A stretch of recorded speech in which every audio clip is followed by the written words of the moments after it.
Assalamualaikum students, I hope you all will be fine. Today this is our lecture number 2 of unit number 1. Students, open page number 6. आज हम पढ़ेंगे seed के structure के हवाले से कि उसका स्ट्रक्चर जो है वो कैसा होता है। आप अगर ग्राम सीड्स को लें यानी चने के जो है, अगर आप चने को लें और पूरे दिन के लिए आप उसको पानी के अंदर सोक कर दें तो आप उसके सीड्स को बहुत ऑब्ज़र्व करें गौर से। उसके बाहर आपको आउटर कवरिंग नज़र आएगी जो कि सीड कोट कहलाती है और ये सीड की उसको प्रोटेक्ट भी करती है, उसकी हिफाजत करती है।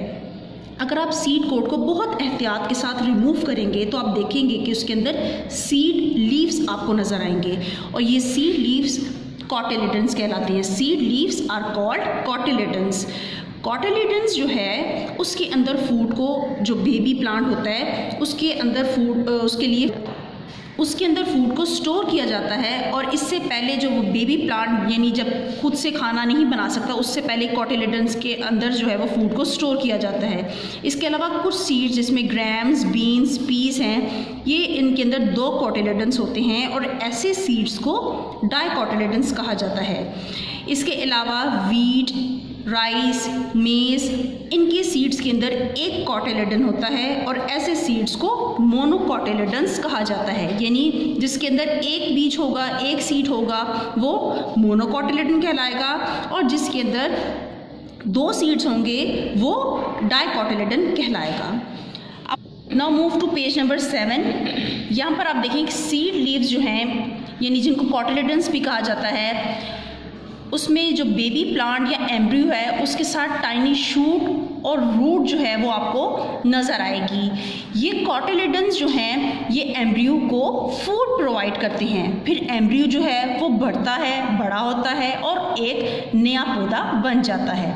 आप देख सकते हैं कि इसका सीड का स्ट्रक्चर गौर से देख सकते हैं कि ये इसका आउटर कोट है जिसको सीड कोट कहा जाता है। जो शूट पार्ट होता है सीड का वो ज़मीन से बाहर नज़र आता है और उसको आप प्लूम्यूल कहते हैं। ये आप देख सकते हैं, ये प्लूम्यूल कहलाता है।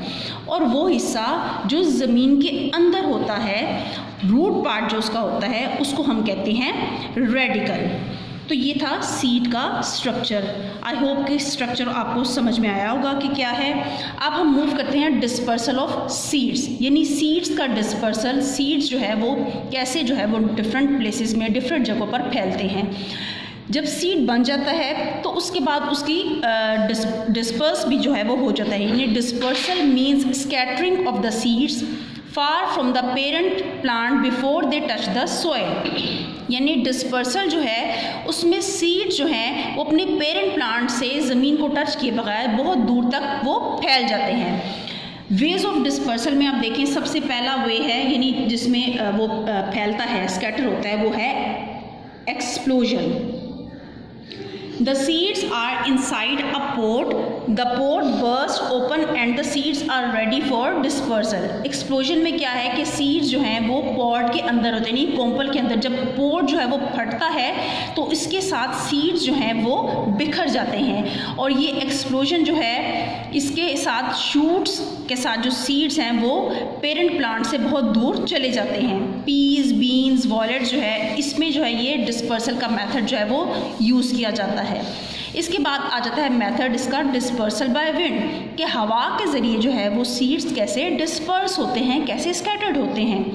Wind डिस्पर्सेस the seeds of many plants, trees and weeds. यानी हवा के साथ बहुत से पौधों के ट्रीज़ के जो सीड्स हैं, प्लांट्स के सीड्स जो हैं वो बिखर जाते हैं और ये आमतौर पर स्मॉल, फ्लैट, ड्राई और लाइट वेट होते हैं। इसके साथ जो फाइन हेयर होते हैं, जो कॉटन और सिल्क सीड्स जो होते हैं वो हवा के साथ इनको बिखेर देते हैं डिफरेंट जगहों पर और ऐसे सीड्स जो हैं वो हवा में बहुत दूर तक फ्लोट करते हैं और फिर उसके बाद हवा में कुछ देर रहने के बाद फिर ये नीचे गिर जाते हैं, जिसमें maple, dandelion seeds are also dispersed by the wind. ये आप देख सकते हैं डैंडलियन और मेपल लीव्स, ये हवा के साथ बहुत लॉन्ग टाइम तक हवा में रहते हैं और उसके बाद डिस्पर्स हो जाते हैं।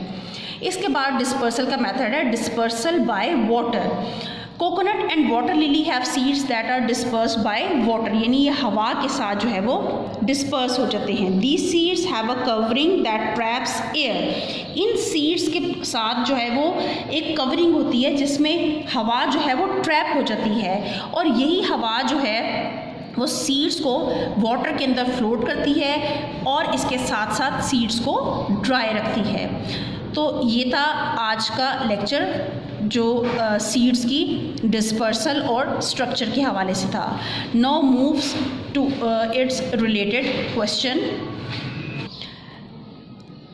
स्टूडेंट्स देखें, ओपन करें पेज नंबर 13, इससे रिलेटेड क्वेश्चन है question number 4, how are seeds dispersed by wind. इसके आंसर के लिए आप ओपन करें पेज नंबर 7, ये देखिए यहाँ पर डिस्पर्सल बाय विंड, बिल्कुल यहाँ से स्टार्ट आप करेंगे। Wind डिस्पर्सेस the seeds of many plants, trees and weeds. The seeds are usually small, flat, dry and light in weight. Fine hair help cotton and silk seeds to remain in the air. These seeds float in the air and after a long time drop, ये आप down को यहाँ पे cut कर देंगे, ये and वाली line यहाँ तक कट कर देंगे, सिर्फ ड्रॉप के आगे आप लिख देंगे सोन एंड जर्मिनेट, बस यहाँ तक इसका आंसर आ जाएगा। क्लियर हो गया? मैं दोबारा ये रिपीट कर रही हूँ line, these seeds float in the air and after a long time drop तक आप लिखेंगे, ड्रॉप के बाद आप ये सारी लाइन कट करके सिर्फ आगे ड्रॉप के बाद लिखेंगे ड्रॉप, सोन एंड जर्मिनेट। तो बच्चों ये था आज का लेक्चर। आपने इन क्वेश्चन के आंसर्स को अपनी नोटबुक पर नोट डाउन करना है। आई होप कि आपको सब बातें समझ में आई होंगी। टिल देन नेक्स्ट लेक्चर, अल्लाह हाफ़िज़।